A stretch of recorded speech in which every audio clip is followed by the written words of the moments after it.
Evdoridou, and she's going to talk about boundary dynamics of wandering domains, sufficient conditions for uniform behavior, part 2.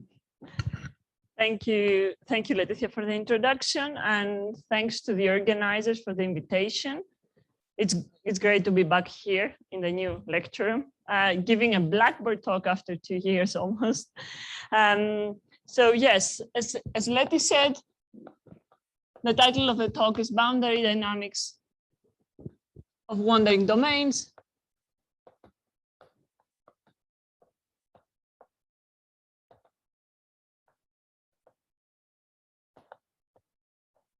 And this is sufficient conditions for uniform behavior. So it's same title as in Phil's talk, but this is the number 2.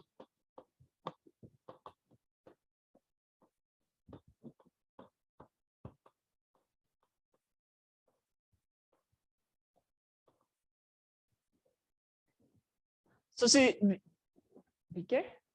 Okay. So this is the third talk of the series of talks on boundary dynamics on wandering domains, following Gwyneth and Phil. As they have already mentioned, well, everything I'm going to say today is joint work in progress with Anna Miriam Benini, Nuria, and Phil and Gwyneth, who have already spoken about parts of the paper.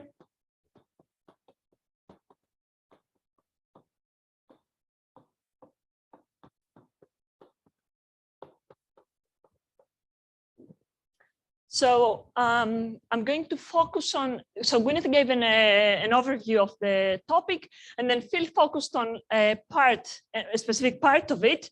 And I'm going to focus on another part of our project. And I'm going to, especially I'm gonna be interested in contracting simply connected wandering domains. Before I start, let me give you some motivation.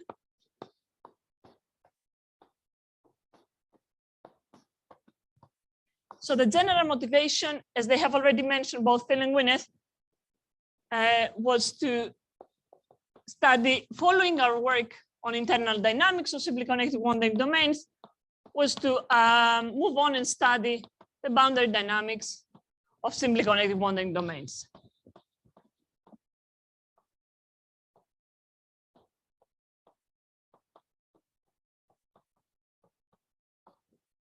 So we had done like, firstly, we did that work on internal dynamics of simply connected wandering domains. And then we moved on to looking at boundary dynamics of simply connected wandering domains. But since I'm going to focus on a specific part of the project, let me say a few more things. I'll try to make the talk as self-contained as possible. So another motivation we have for this specific part of the project is the following. So Gwyneth mentioned, I think it was the last result in her talk, she mentioned the result about relating boundary convergence to internal convergence in wandering domains. So that result was, if we have a transcendental entire function f and an orbit of simply connected wandering domains, and we have a set L naught on the boundary of U naught, for which orbits of points tend to the orbit of zeta naught under iteration. If we know that this set has positive harmonic measure,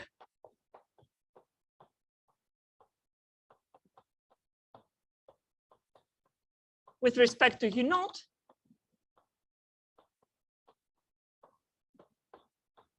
then all interior points tend to the orbit of zeta naught.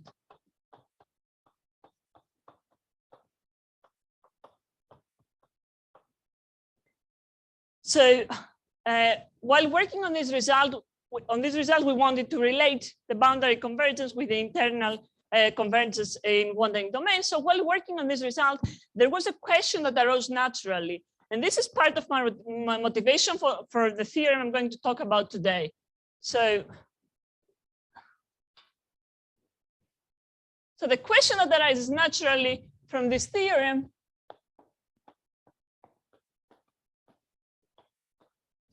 is if L naught has positive harmonic measure, what can we say about the rest of the boundary?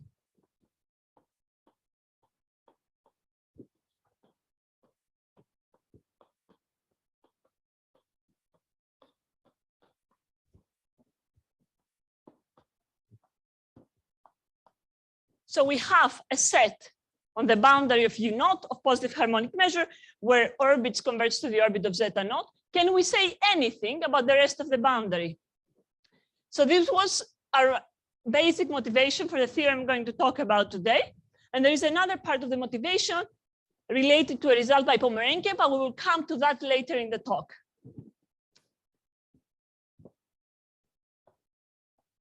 So the result I'm going to focus on today was briefly mentioned in the last slide of Gwyneth's talk, is the following.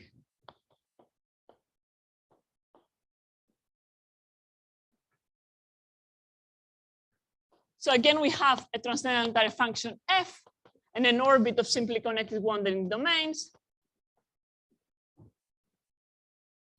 which are contracting.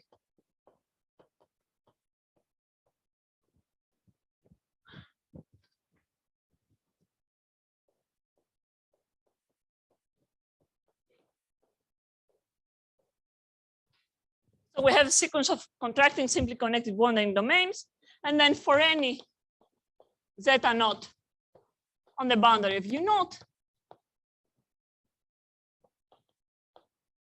the set L naught, we defined also in the previous slide, in the previous theorem. So points that tend to the orbit of zeta naught under iteration has either full or zero harmonic measure.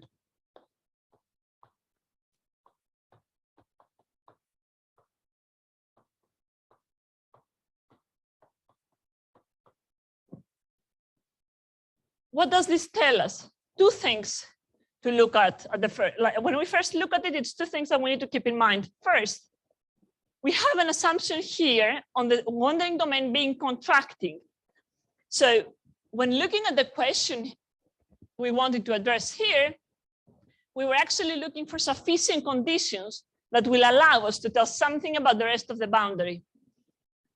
And contracting is the condition we were looking for. So when our wandering domains are contracting, we can actually say that if L naught has positive harmonic measure, then it will have full harmonic measure from the conclusion of this theorem.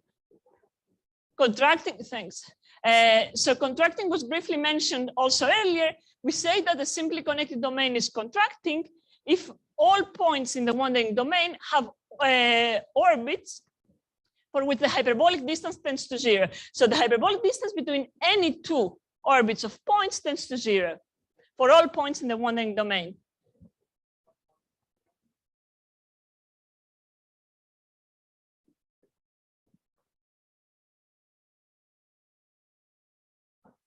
What do you mean it's an isometry?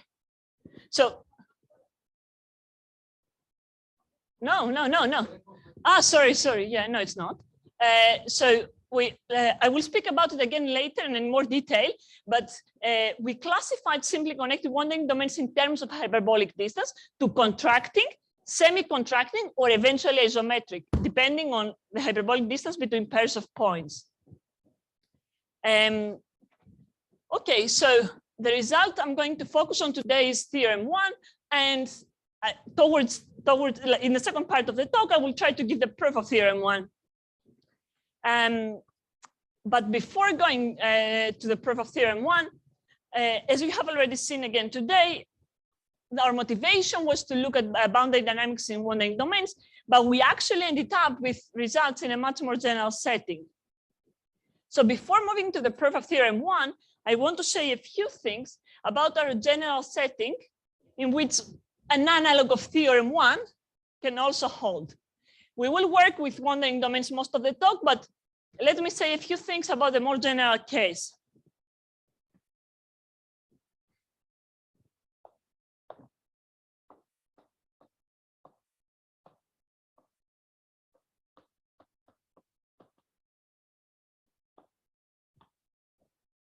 So Phil and Wynath mentioned sequences of holomorphic maps between simply connected domains. Well, we will need to restrict ourselves a bit more than that. So we have a sequence of simply connected domains and holomorphic maps between them.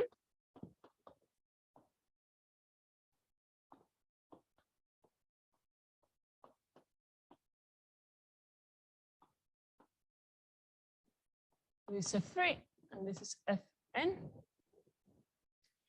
So we have UN is a sequence of simply connected domains.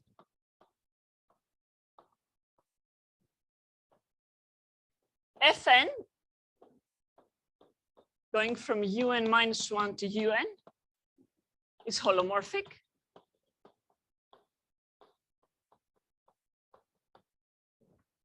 And we will be looking at, in the general case, we will be looking at the map capital Fn, which arises as the composition of these maps little fn. So Fn goes from U0 to Un, and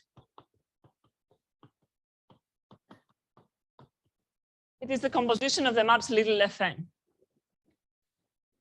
So the first thing we want, we're going to impose several conditions, but the first thing we want in our general setting is that we want to always have our map capital Fn to be written as a composition of holomorphic maps between simply connected domains.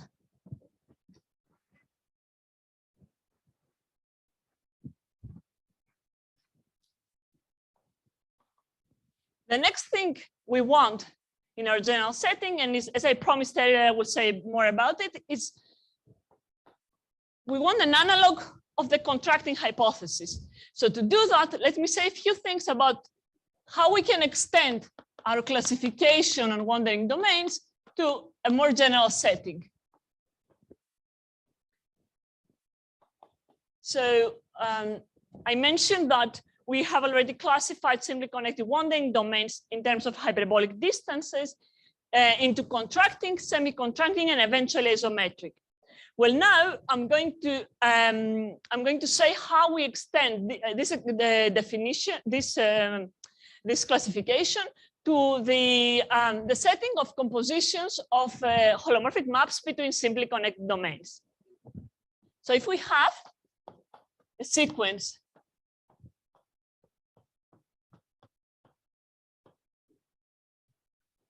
of simply connected domains, and we have our maps little fn to be holomorphic, and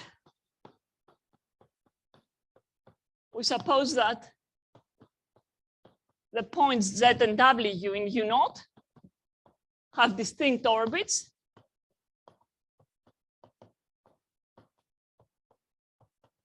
When we say orbits, we mean under capital Fn. Then we have exactly one of the following things holding.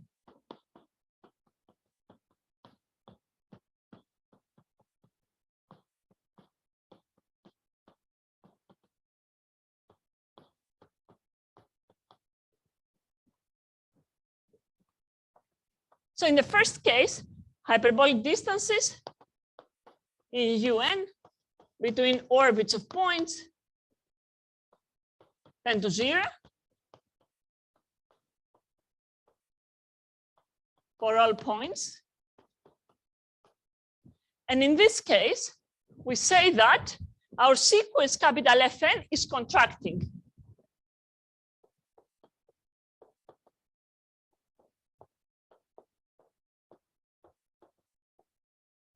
In the second case, hyperbolic distances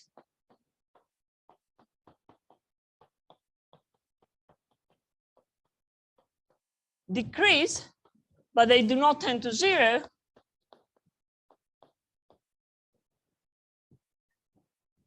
But they are also not constant.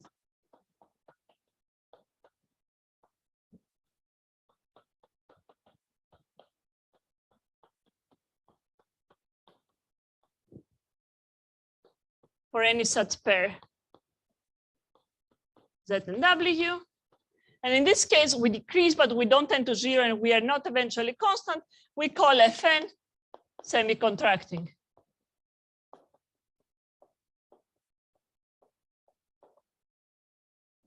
And what is left? Well, of course, what is left is that our hyperbolic distance becomes eventually constant. So in that case, we have the hyperbolic distance being eventually constant for any such pair.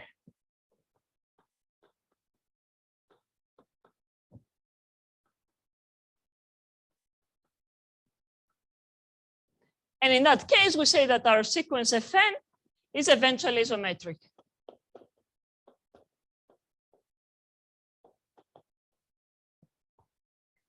So in analogy to contracting simply connected wandering domains, in our general setting, as you can imagine, we will have Fn to be a contracting sequence.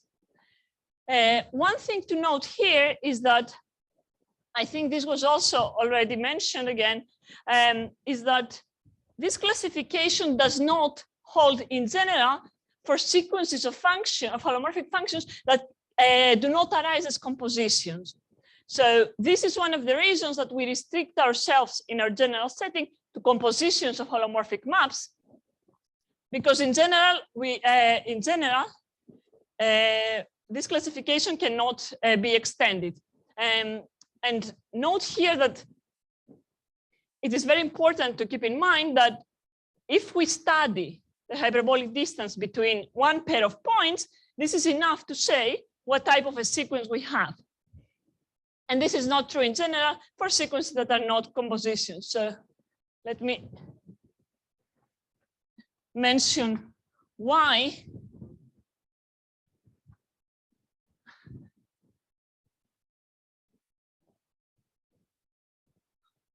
So we have an example.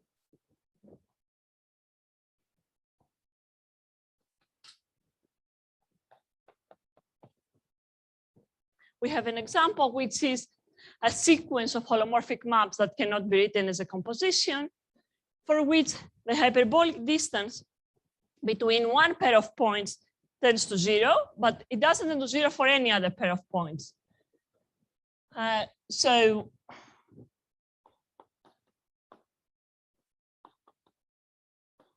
we constructed a sequence of Blaschke product of degree 2.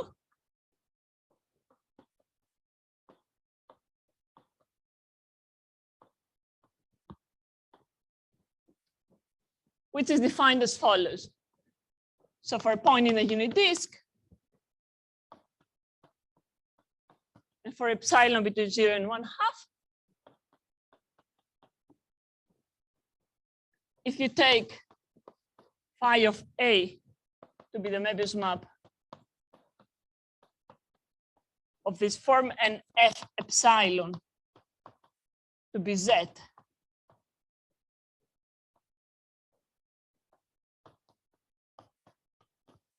phi 2 epsilon composed with phi and 1/2, then you can show that if Fn is taken to be little f of 1 over n,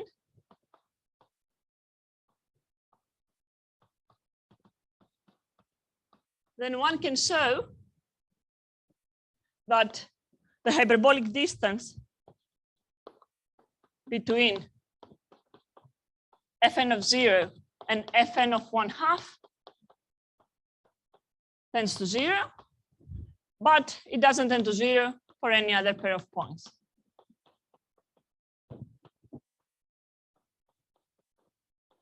It doesn't tend to 0 for any other z except for 1/2.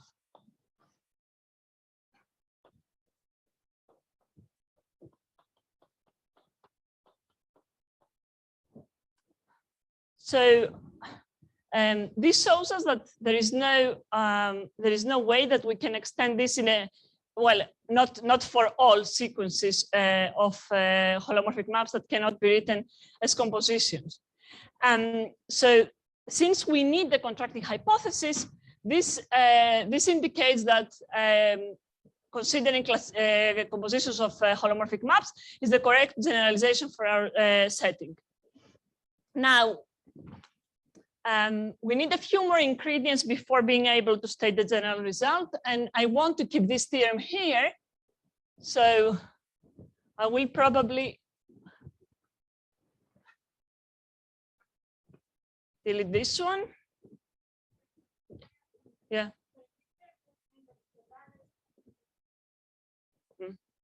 Yes, they all do. Yes. Yes.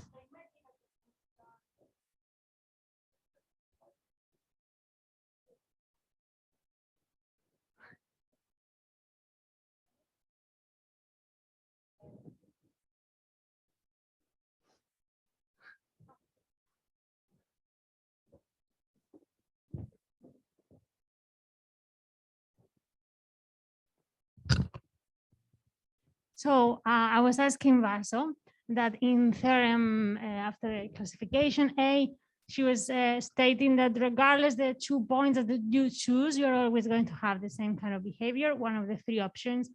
And then the constants, however, depends on, in case B, depends on the pair of points. And in case C also, but it's hidden, it's not written, yeah. Okay. Yeah. And might be that these constants tend to 0? No, can't happen. There's a lower bound for, for this C. Okay. But as you said, it suffices to look at 2 points and their orbits to conclude which of the three types our sequence is of. Okay, thank you. A few more things about our general setting, and let us make a small stopover at inner functions.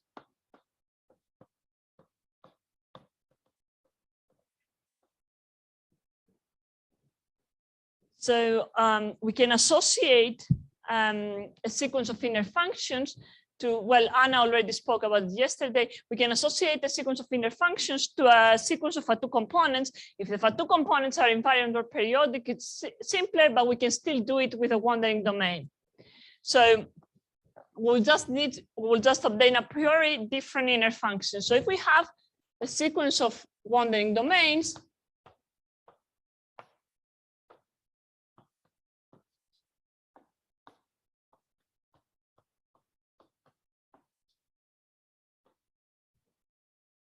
and this is F, then if you consider the Riemann map, a Riemann map phi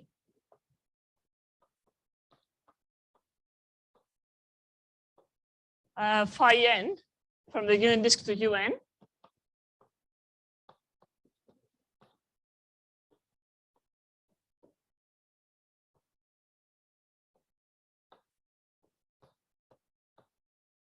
right? So this is the unit disk.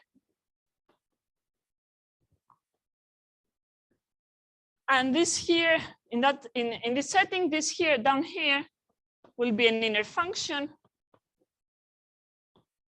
Gn, right? So we have Gn is associated. Gn is an inner function. Since F maps the boundary of UN to the boundary of UN plus 1, an inner function associated to the restriction of F in UN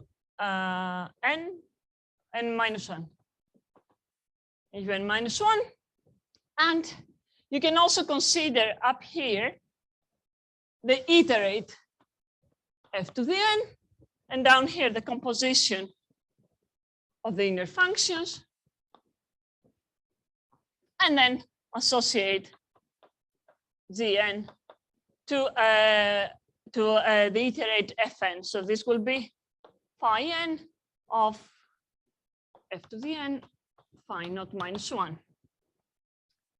This is what happens if we're in the setting of wandering domains. Now we are trying to move to a more general setting, but we still need that when our map here is no more, this is not more iteration, and these are not any more wandering domains. So if we go to our more general setting where we have UN to be simply connected domains, and the maps here are a priori different, and the composition is capital Fn, then in this case, the little Gn do not need to be inner functions anymore, but we will require them to be inner functions for our general setting. So when we look at a composition of holomorphic maps between simply connected domains capital Fn, we will always want that the little Gns associated to the little Fns are inner functions. So we require that Gn is an inner function.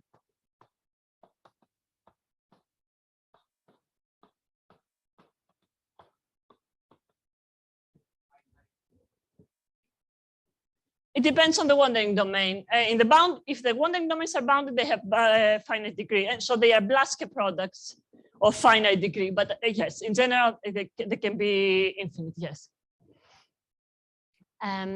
Good. And one more thing before we state our general theorem. So here in the classification, yeah.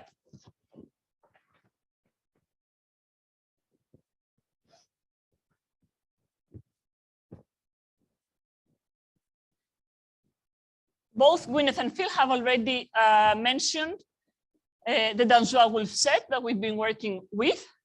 So let me just recall what it is. And then we are ready to state our general theorem.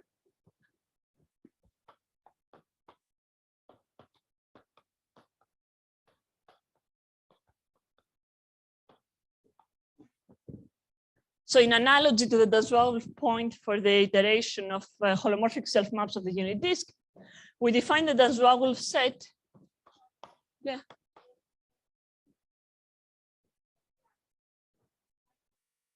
People keep seeing it. Yeah, yeah.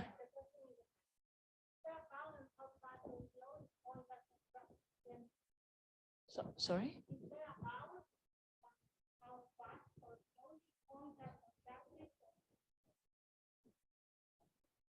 No,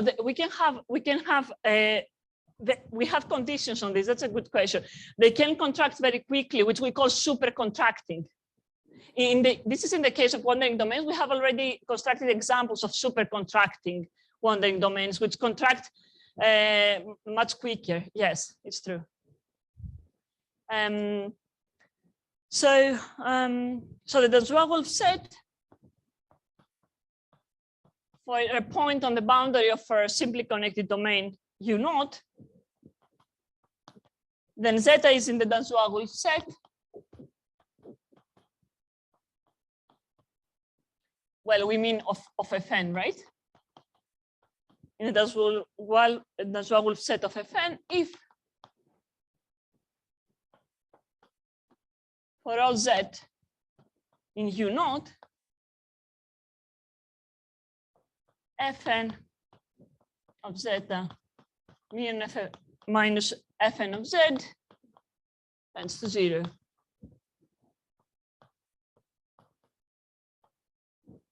So here we want, well, this is already mentioned, so I'll be quick here. So a point is in our Danjois-Wolf set. If all interior points tend to Fn of zeta, and here we want Fn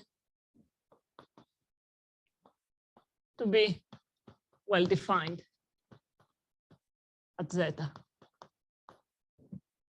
But we will drop this assumption from now on, because from now on, as Phil did, we will always assume that our map capital Fn has a full radial extension.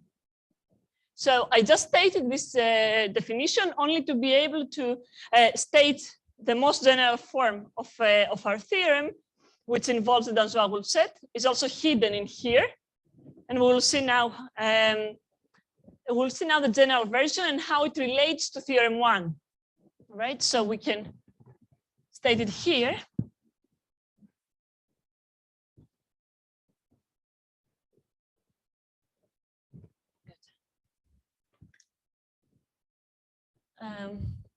That's 4.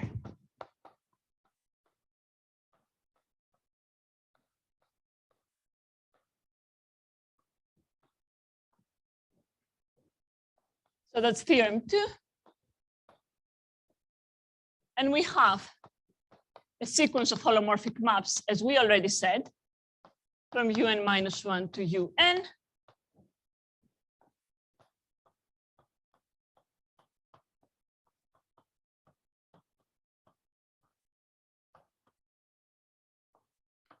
And our domains are simply connected.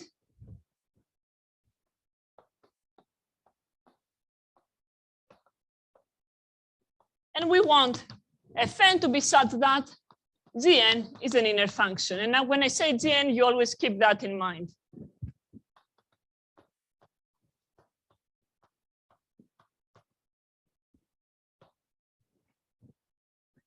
Now we consider the composition, capital Fn.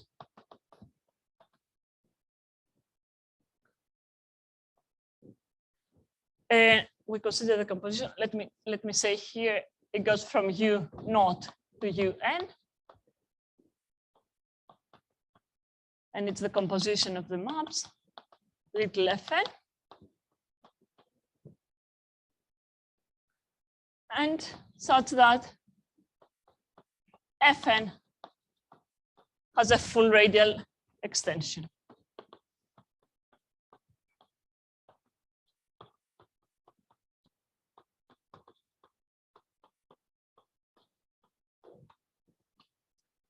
Now, if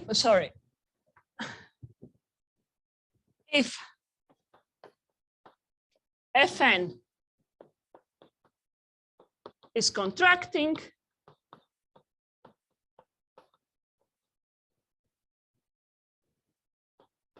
then the Danzouag set of Fn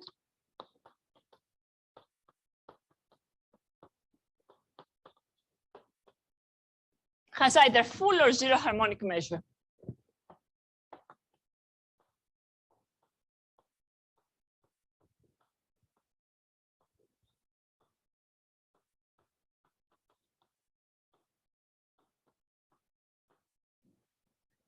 So in the more general setting, we have a map which is a composition of holomorphic maps between simply connected domains. We ask for the associated functions to be inner and for the map to extend, have a radial extension to the boundary. And our main hypothesis, which is an analog of the contracting wandering domains, is that our sequence is contracting. And in that case, we can say that the Danzouag set of Fn has either full or zero harmonic measure. Note here that from the definition of the Danzouag set, we can see that this will give us that L naught has either full or zero harmonic measure in the case 1. But let me first compare the two theorems a bit to make it clearer. So how do we go from theorem 2 to theorem 1?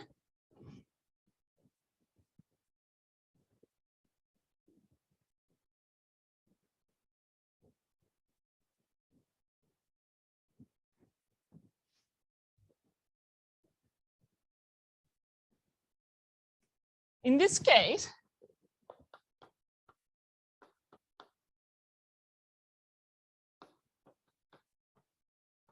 in the general case, we have little Fn to be a priori different maps. But in theorem 1, Fn is F for all n. And this means that the composition capital Fn is just F to the n, right? And we have a sequence of simply connected wandering domains in that case. And we always have the little gn is an inner function.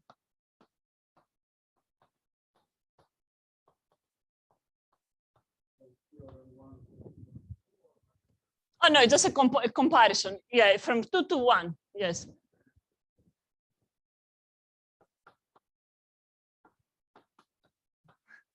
Maybe better like that. Right. And then in that case, we have that L naught has either full or zero harmonic measure. So I want to say a few, I have a few more remarks about the general case before moving to the proof of theorem 1. How much time do I have? 15 minutes? Okay. I want to explain here, give an example which shows why the contracting condition is needed in our general theorem. So we have constructed an example which is a composition of self-maps of the unit disk, of Möbius maps, in fact. So we have an example of a sequence which is a composition of Möbius maps. And since it is a composition of Möbius maps, it's not contracting. And we show that for that one, the conclusion of theorem 2 fails.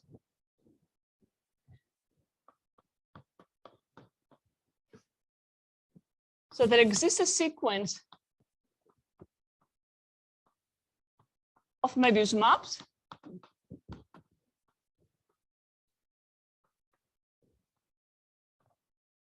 which can be written as a composition, sorry.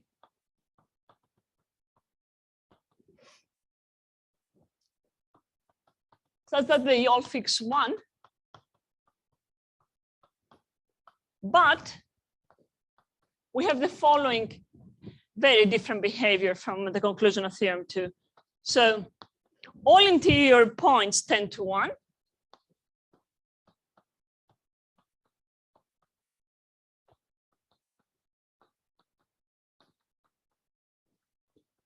But on the boundary, things are much more complicated. So we have one part of the boundary where orbits also tend to 1. And this is, well, I'll draw a picture in a minute.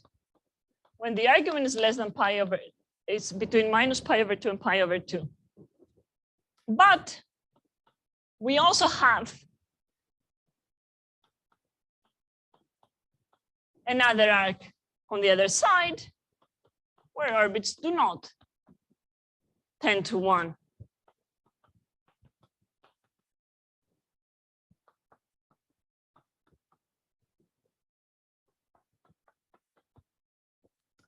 So let me draw this maybe here.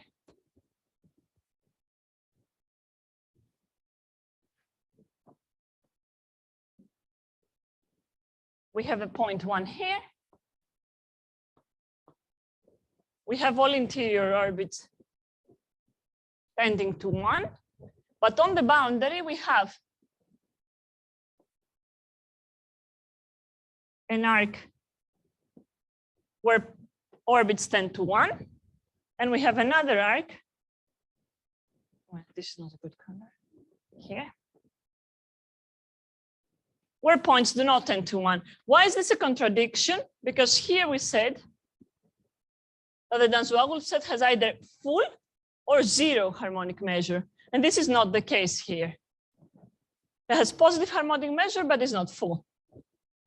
This is an example, again, this is an example which shows us that in the general case, we need the contracting hypothesis to make sure that that the Danzouaville set has either full or zero harmonic measure. Right. So phi is the lower right and not 3 seconds.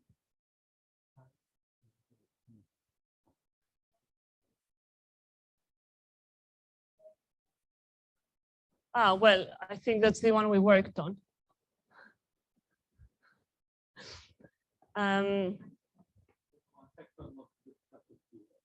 I think maybe.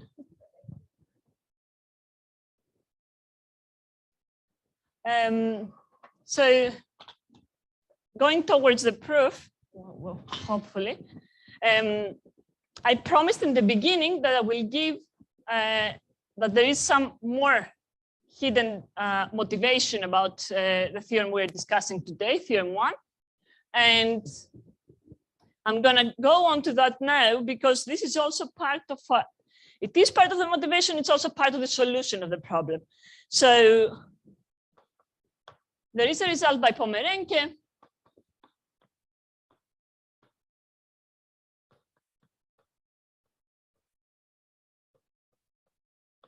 which inspired our result on contracting wandering domains. And this is a result about sequence of inner functions. So it inspired our result about wandering domains, or the more general one actually. And it is the reason why in the first place we thought of the contracting hypothesis. It's because it is there in Pomerenke's result. But now it's also part of the solution of the problem because it's the main ingredient in the proof of theorem 1. So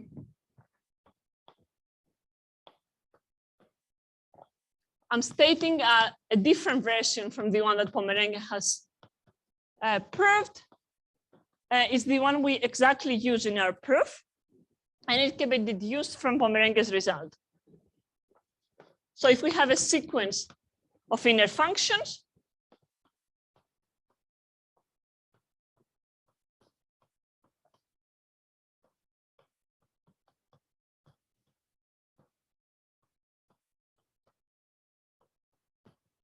fixing 0, and such that the orbit of z tends to 0 for z,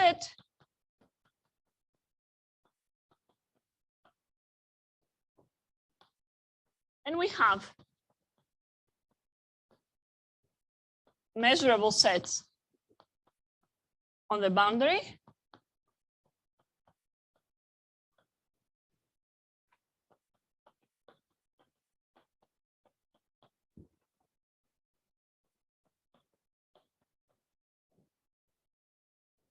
For which E is Gn n-1 of En for all En.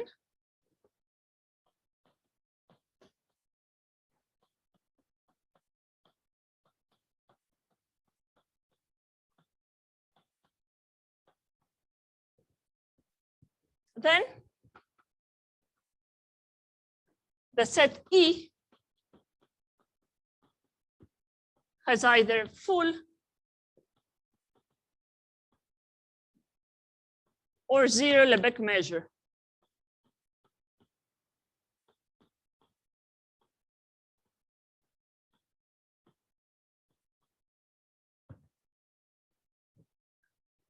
And I said that we were inspired by this and we thought of the contracting hypothesis.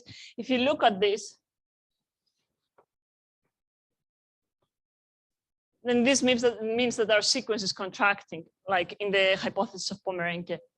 And it is the main ingredient of the proof in the sense that what we do is we try to, in the proof, we try to build like all the hypotheses of theorem of Pomerenke's theorem and move to the unit disk, build all the hypothesis of Pomerenke's theorem and get a set on the unit circle with full or 0 Lebesgue measure, which we then take to our wandering domain.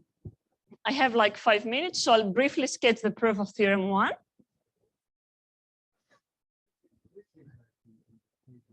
Because you have En and Frey images are E, and E can be anything. Yes. It's not true that every set has measure 0 or full. So on F? Yes, they are contracting. Okay, but they are contracting, but then it's it's a property of dynamical property. And here you have something about E, which is completely on EN. Something is missing on I the don't EN. think so. No, otherwise two last lines are not related with two first lines. But E is Gn minus 1 of En. What is En? En is the sequence of here.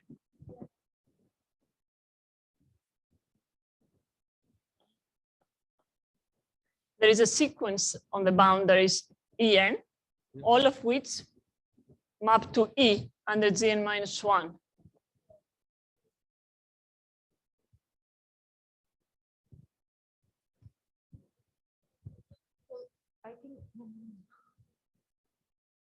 No to można wziąć najpierw E, a potem sobie brać IN, tak żeby było przeciwobrazem.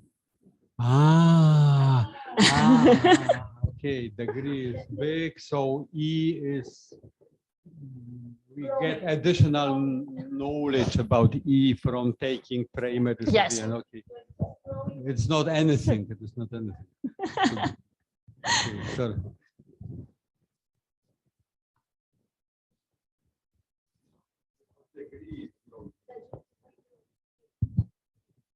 Yes, it's a Phil- composition. No, it's a sequence.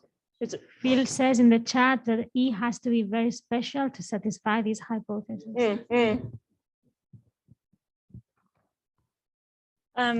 Okay. So a couple of words only because I'm running out of time about the proof.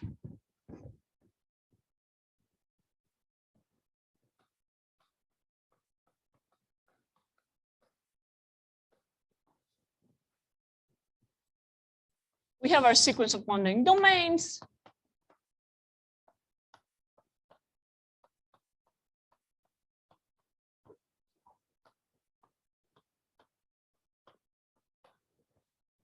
And we take an arbitrary point Z0 in U0, and we consider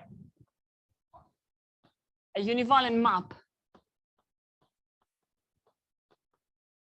from UN to U0, which takes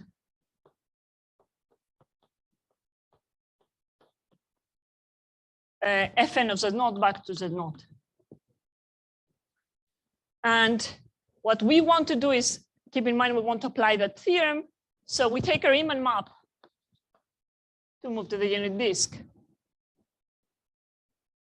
And we take phi to be from D to U0, be a Riemann map. And well, we know that accessible boundary points of U0 correspond to points on the unit circle for which phi has radial limits. Now we define a self map of the unit disk capital Gn. This is the Gn that we will use there. To be phi minus 1 of Hn of F to the n of phi. And note that this map, what it does is it fixes 0 for all n. So we have here our Gn, right? And we took phi so that it takes 0 to Z0. Right. So this map, Gn takes 0 to 0. Now we can show that since U0 is a contracting wandering domain, it's not difficult to prove that Gn is a contracting sequence.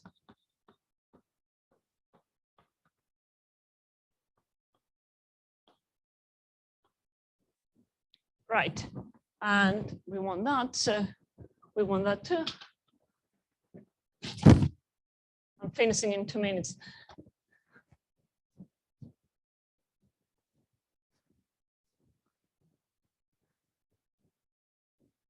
So we just need to find our sets now.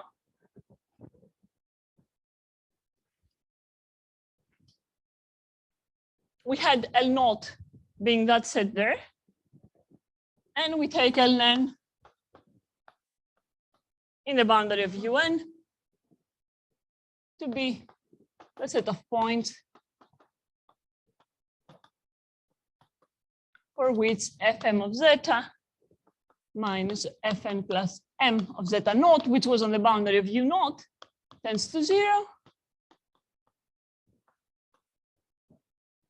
And we can see that L is Fn minus 1 of Ln. Now, what we do is we have this sequence on here.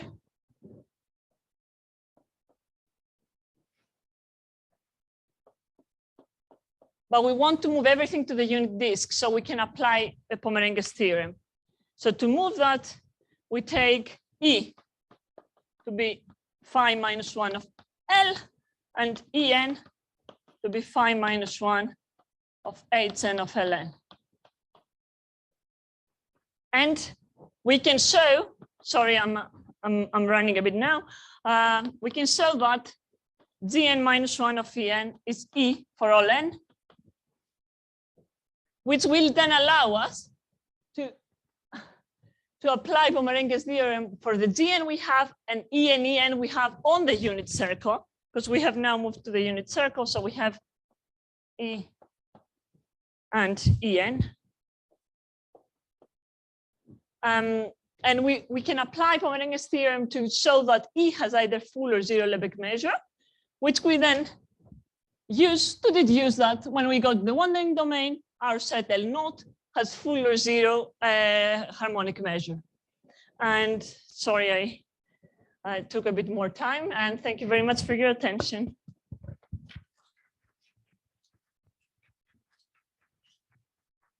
Thank you, Vaso. Any additional questions?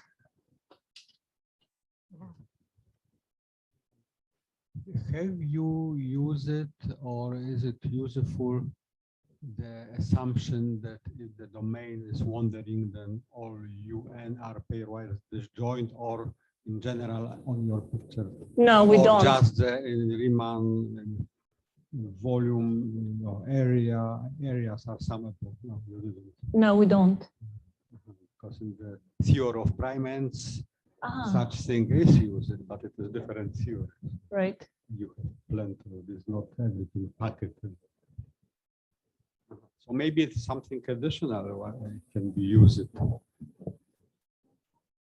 All these theories are really used from the inside. That's the reason why they can generalize. Yeah, so area doesn't matter. Yeah. Doesn't. But maybe How they are spread, you don't, spread on the plane? you Yes. are not interested. Another issue is whether they are unbounded or not, and if we then Yeah, but that's why I said in Riemann area, not in plane. Yeah. Plane would be stupid. Yes. But I agree that some role should be played by this, right? But at least in terms of these properties, it doesn't look like that. Any more questions from online participants? Okay, if not, we can thank Vaso and all speakers of this morning.